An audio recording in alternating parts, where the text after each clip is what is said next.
Hey, thanks for joining me. We're looking at X-Men number 24. One of my favorite books that I got to be reviewing on the channel has been the X-Men run, starting with issue 1. That was, the highest selling American comic book of all time that Jim Lee drew. And he went up to issue, 10 or 11? And then had some fill-in issues, and eventually Andy Kubert took over.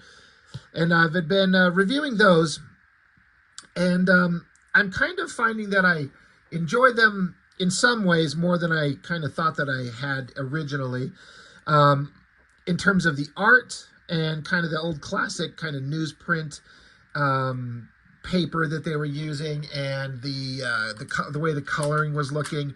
You know, when this was all going on, we were all kind of watching the Image Comics revolution and watching them use really high-end paper, glossy paper, computer coloring, and sometimes these old books from Marvel, for example, looked kind of old school and dated, to me as a kid at the time. But looking back on them, I think they look just fine.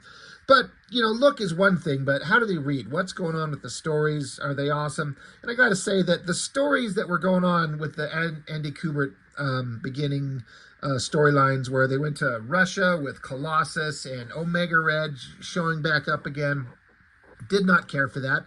And then they had the storyline where it was revealed that Psylocke was, there was a big mystery being revealed upon that I was talking about in the last issue that I did, which is issue 20, where it's basically revealed that the Psylocke that we know has been kind of an imposter all this time. And I had talked often building up to it, and in those issues where it kind of, to my opinion, ruined the character. She was kind of Psylocke as a character, her British persona, I never got to read her in real time. I didn't start reading X-Men until after that version of the character was done. My beginning reading of X-Men was right about the time when the altered version, Asian version of her was brought into the comics. But that's the version I like. She was changed, mind, body, everything, but she was now this Asian assassin badass, and I really liked that character. Now it's revealed that she was kind of an imposter, and all of that was kind of explained-ish in issues 21, 22, and 23. And I swear to God, I thought that I had them. I do not. And I swear to God, I was certain my younger brother, John, I thought he had them. I hit him up and asked him. He does not. So I've read them. I just don't know where they are. I don't have them. I don't know where I got them from. But there was some kind of convoluted bullshit story about Psylocke and then this Asian assassin. Then they swapped minds. And it's typical bad X-Men story where it's so convoluted, it's almost impossible to explain. I kind of understand why I skipped them, but the stories were building up to a big, important crossover that was about to happen coming up in the books, which I have, and we're just about to get into it. These here, the Fatal Attractions crossover, which is at both times a fun crossover that I enjoyed, and also something that really, really pisses me off, because I don't like what they did to certain things with certain characters. But before we get to those, I do have X-Men number 24, so I just thought I would kind of look at this one before we get into all the Fatal Attraction stuff. Basically, as happens with the X-Men, there's drama, there's interpersonal conflict, and it's overdone, way more than it needs to be, but it's like these writers, specifically Fabian Nicieza, he's just trying to ape the interesting kind of storylines that Claremont set before him, but no one does it the same. It's just not quite the same. So to start out, we've got Gambit and Rogue. And, it's kind of old news at this point, when these two kind of were in the comics, when Gambit kind of joined up with the X-Men. He got really flirty with Rogue, and it was always, he acted like he knew that he could touch her and it wouldn't affect him. And she obviously knows that if skin-to-skin contact ever happens, it, her powers, he drains memories, powers, life force, essence, all that type of stuff.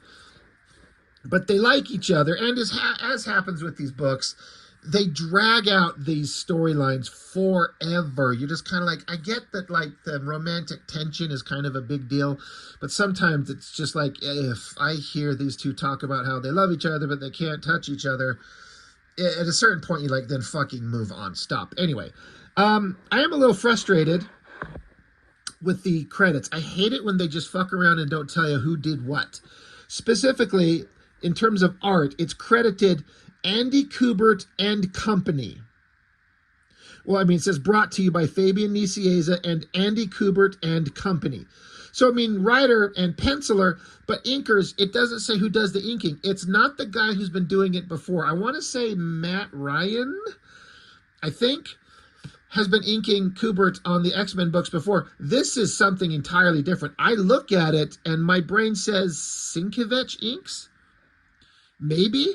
A very scratchy, sketchy kind of ink line that's kind of hard to explain. If you see Sienkiewicz's work, you know what it is like, especially when he inks over other people. And so I like the look. I just wish that I knew for sure who it was, and it doesn't say. So I get kind of picky like that. I wish they would just tell us. You know, they might think the average kid doesn't give a shit, but there are those of us who do. And how hard is it? You got to put all this text in here anyway. Tell us who did what. Properly credit the artist. Credit the writer, the penciler, the inker. The inker needs to be credited. But Gambit, Rogue, you know, they're close. He's got that intense look on his face. She's kind of got that worried look, practically tears in her eyes. Oh, yeah, and he's saying, hot enough for you, Sherry. And, oh, look, they're at a restaurant. And it's all cutesy and fun. And they're just having, like, cutesy date romantic talk. And she's spitting out burning hot gumbo. And, you know, he thought that she was crying. She's like, I wasn't crying. I was spitting out that horrible gumbo. And Gambit actually laughs. And she makes a point to, you know, mention that she says, I've never heard you laugh like that, deep and loud and from the heart. And so it doesn't exactly visually portray it with this underlighting, giving him this kind of dramatic, scary look, and his mouth is shut. You know, she's basically implying that Gambit, this calm and controlled guy, actually had a heartfelt, like, belly laugh. And she thinks it's cute and kind of fun to see, like, the real him come out. And I don't feel like that portrays it very well. The text tells you, but the visuals kind of don't. But anyway, oh yeah, she says you're usually just whistling through gritted teeth is the way he kind of laughs. And he says, I thought we didn't have all that much to laugh about. And so Rogue says, yeah, I suppose not. How come you never want to talk about your ex-wife or your wife, Belladonna? And that's reference to, what was it, X-Men 5, 6, 7, 8? You all know the one where they traveled to New Orleans and ended up fighting the Brood, and Ghost Rider is there, and Gambit was married, and she got shot and killed, and blah, blah, blah. Yeah, she's like, why don't you ever want to talk about that? And she's like, well, why can't you tell me how you feel about me? And he says, why won't you ever let me show you? So, you know, conversations where they're trying to, like, break through each other's walls. You know, they've got walls up of different type. Gambit is a quiet, silent guy who's never going to let anybody get the best of him. And Rogue has an open heart. Like, she's generous and she's kind and she's sweet, but she has to literally keep up physical walls to not let people touch her lest she hurt them and potentially kill them. So it's a potentially interesting dynamic between the two of them. How can they get through their, you know, Rogue is kind of emotionally stunted in a way because she can't have physical relationships to go along with emotional relationships, and so she's kind of stuck, and Gambit's just a walking contradiction of secrets. How do you break through those? Anyway, continuing with the romantic elements of the stories, you got Moira and Sean Cassidy coming back from somewheres. God, actually, this randomly, that face, that mouth looks like a Kevin Nolan mouth. That doesn't look like an Andy Kubert pencil job. That looks like a Kevin Nolan face. But that doesn't look like Kevin Nolan inks all over the rest of it. But it makes me want, maybe Anyway, who cares? I've kind of lost track of the storyline going on with these two characters, Moira and Banshee. And I gotta be honest, I do not give a shit. They're amongst the least interesting characters in the books. They're good, like, secondary characters, and Banshee got room to shine when they started Generation X and kind of became the headmaster of that particular group of kids along with Emma Frost. But their drama going on here, I don't give a shit. We're just gonna move on. We got Professor X and Beast, and they're engaged in conversation, setting up the future of the mutant universe to come for a long time. This is after Illyana, Colossus's little kid sister, has died. I reviewed that issue not too long ago, Uncanny X-Men 303. I think, I want to say, yeah, I think so. Drawn by Richard Bennett. It was a really good issue artistically and story-wise. It had a big emotional punch. Illyana was sick with some kind of disease for several issues, but it just come to a head where, like, they don't know what was wrong with her, and they can't stop it. And this poor little innocent girl, this kid, was going to, and then eventually did die. It was sad, and it broke Colossus. He had watched his brother get killed recently. He had just watched his parents get killed, and now his sister's dead. Colossus was always this sweet, lighthearted, gentle artist in the body of this, 6'7", Arnold Schwarzenegger type bodybuilder, physical frame that could turn himself into a big, giant, metal, muscular mutant. And he was the strong man of the X-Men, but he was always gentle and kind. But the writers went out of the way to completely fuck him over and just kill his entire family, to the point where Colossus, he's dark and sullen and not the nice man that he used to be. And that will, rear its ugly head eventually, soon enough. But the X-Men are dealing with the fallout. Illyana's dead. She's gone. And Beast is talking about how he's disappointed in himself. He was egotistical and just thought that he and Moira could solve the genetic mutation disease that Illyana had on their own. He's like, I'm brilliant, so is she, we got this. And they never bothered to consult Professor X, and that's what Beast is kind of frustrated about. He's like, I never bothered to consult you. In my own arrogance, I thought that I could solve this, and I absolutely could not, and I did not. And he's like, I'm still confused by these readings. And they, as the conversations go on, Beast is saying, if what I see on the DNA helix is true, we may soon have far more patients with which to study this virus than we could possibly imagine. So they just don't understand what this virus is and how they can't stop it. And with all their combined genius, they just can't stop this virus. And for those of us who know, it was something that was set out in the world by Strife after the end of the Executioner's song. They end up calling it the legacy virus that affects lots of mutants and kills them. Continuing on with the romantic struggles and drama, they're at an airport, and Jean Grey has shown up to pick up Cyclops. He had to take off for 3 weeks to go find himself, and Jean Grey and Cyclops, there's some distance between them. Something's wrong. I honestly can't remember what set it up. I don't know. Maybe part of it was that Psylocke was flirting with Cyclops, and he was kind of into it. So, there's problems. But for me, in the comics world, there's certain couples that just always need to be together. And I just feel like Cyclops and Jean Grey are one of those couples that are always supposed to be together. It's like Superman and Lois Lane. It's like Peter Parker and Mary Jane. They're always supposed to be together. And you can pull the bullshit and separate them and have them have conflict and send Cyclops off to go fuck up whoever he ends up doing all the time. But they should be together. And they basically put them back in each other's arms. They see each other, they kiss. He apologizes for I'm sorry for everything, for not seeing how I was hurting you, for leaving. And she's like, shut up, that's fine, we'll deal with it. I'm just glad you're home. We just need to communicate. We need to talk. We need to be there for each other, if we're going to last. And we are the heart and soul of the X-Men. We're the leaders. They look up to us. we'll make it. We'll be fine. So, like I was talking with Psylocke and the other character, Quanon, they call her.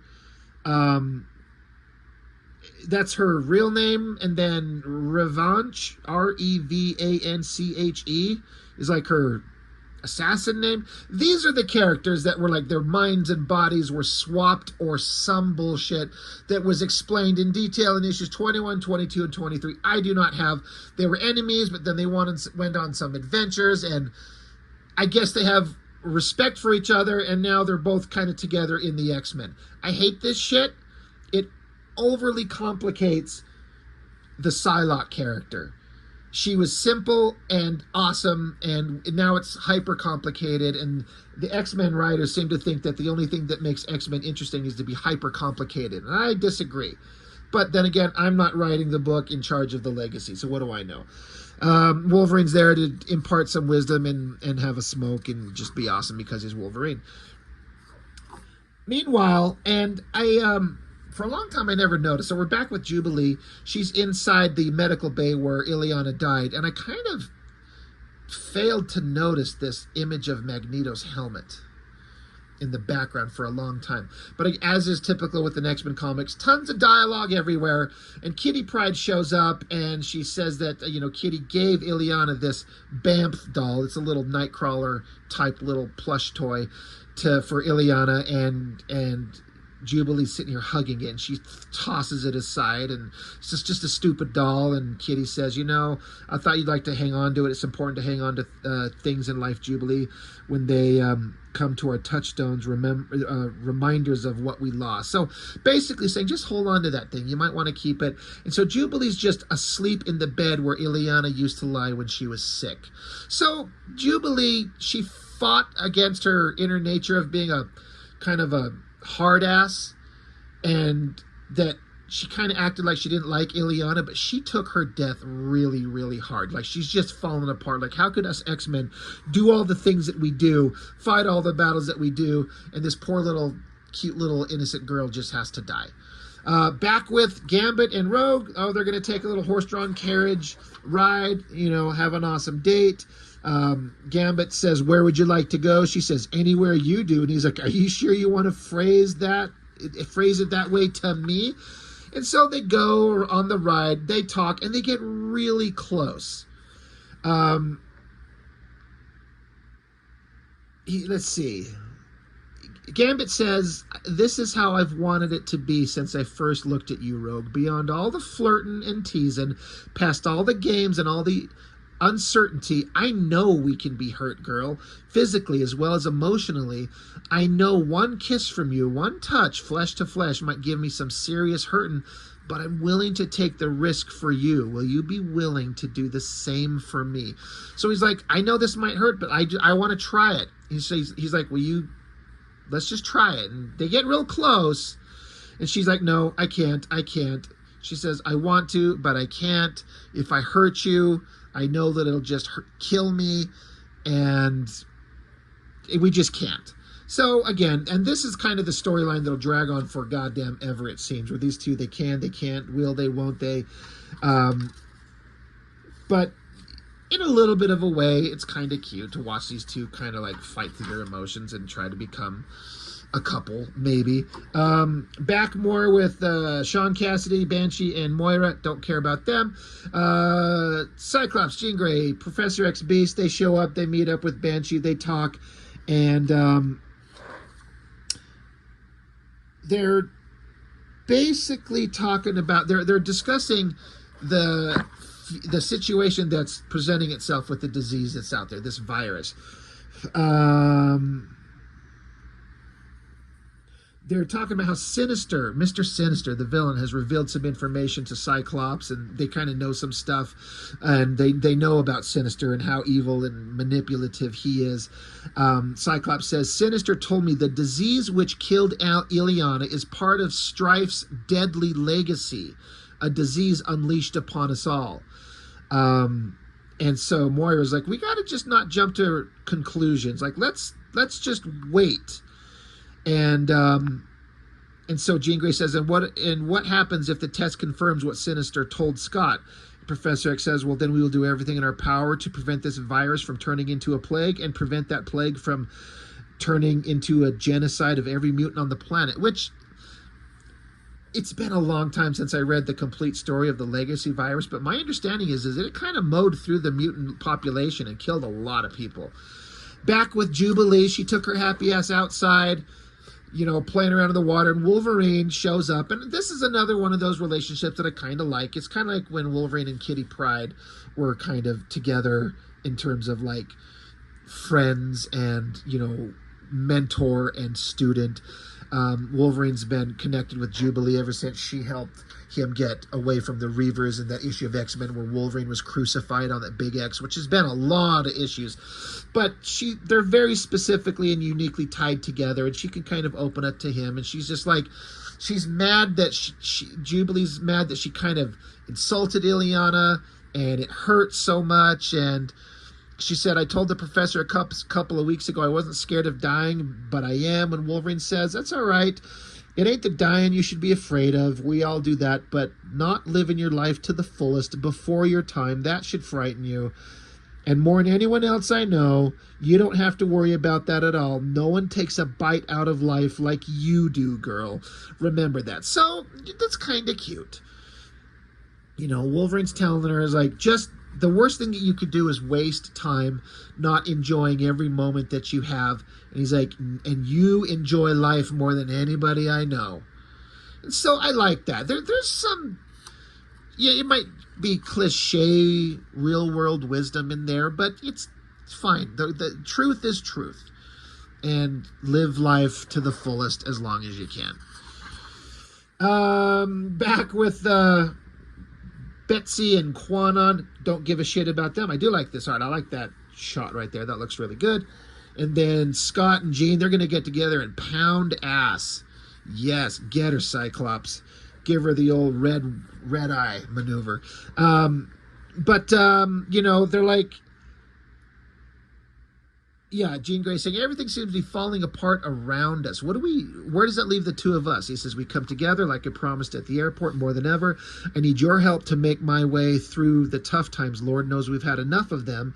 And she says, we'll protect each other. We'll make it through the coldest of nights, my love, the darkest days together. No one on earth will ever take that from us.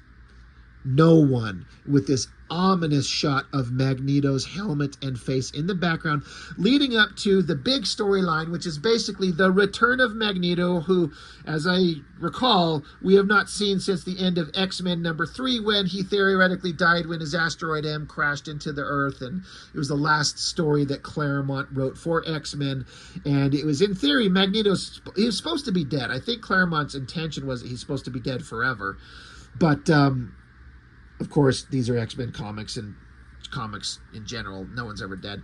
But it's kind of an ominous, like, Magneto's helmet. Like, she's like, nothing will ever, as long as we stay strong together, nothing will ever take that from us. Yeah. So the build-up is pretty good. I'm digging it. And then, so yeah, the Fatal Attractions crossover. It's X-Factor 92, X-Force 25, Uncanny X-Men 304, X-Men 25, and Wolverine 75. Good God, at least it's not a 12-part crossover like the Executioner song. Good Lord, was that a lot. So, as happens with these comics, I think we've all noticed a pattern, is that right before a giant crossover, a massive storyline, they'll have like a quiet issue. There wasn't one punch thrown in this issue. It's all about the relationships between the people. We stop for a moment and let them talk and interact and either fight and break up or come together and express love and pound ass. Good times. And these are all handsome, beautiful X-Men characters, and they'll all make beautiful mutant babies. But you know, it's good stuff. It's fine. I kind of dig it, even though it's a little bit melodramatic. I don't know. I still think it's kind of fine. I like these characters in this era. I don't recognize the X-Men at all these days. I pick up the books and I kind of glance at them and I read kind of what the modern status is, and I'm like, I don't know who these people are anymore. These are the versions of the characters I like. So anyway, X-Men 24, all about relationships. It's cute. That's all I've got for now. Thank you for watching. I'll see you next time.